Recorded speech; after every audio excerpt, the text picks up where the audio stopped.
And welcome back to another video, guys. This is going to be a quick one.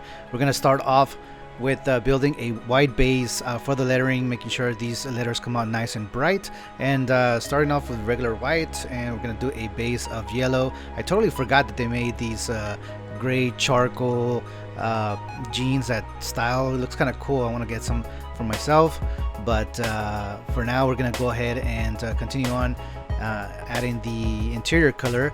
So we're gonna put we did a base, two different bases. We did a base of white, a base of yellow, and now we're doing a base of orange.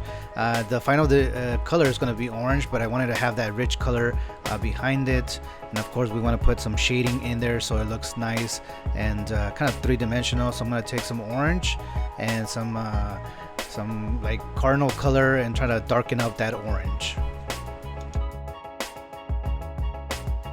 Now that the base color is dry, I'm going to apply my effect. I'm going to create a gradient from the top to the bottom, and then from the bottom to the top, leaving the center more of the actual orange itself. And then I'm going to come back and start doing the black outline for the lettering.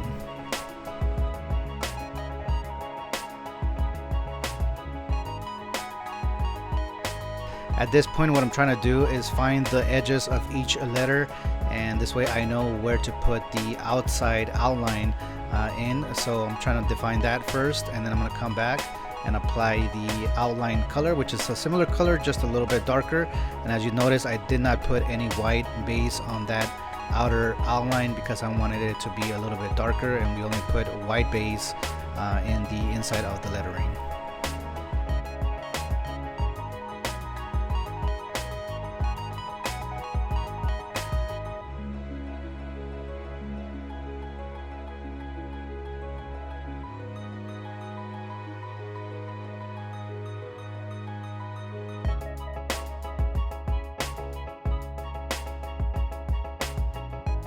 It's looking fairly good. I really like the way it's coming out. I want to put more contrast between the letters, the outline, and the actual gene itself. So I'm gonna put a drop shadow, real dark drop shadow, and it's gonna work really good against the charcoal jeans already. And let's add some flames on there as well, just trying to give it some styling on there.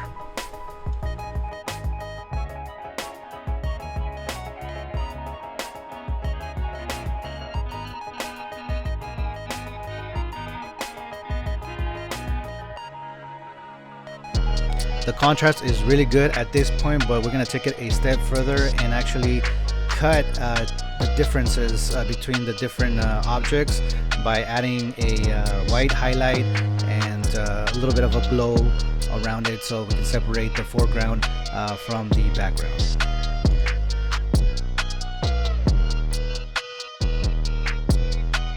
And that's going to be it for the painting. All we got to do now is set the acrylic onto the fabric. So we're going to use the iron and give it a couple passes. This way that melts onto the fabric.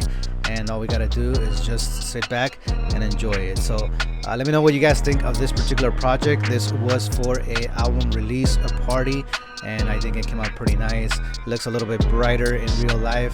Like always, the camera doesn't do it justice, but overall this project was kind of fun and interesting to work on. So hopefully you guys enjoyed this video, and I'll see you guys on the next one. Take it easy for now. Bye bye.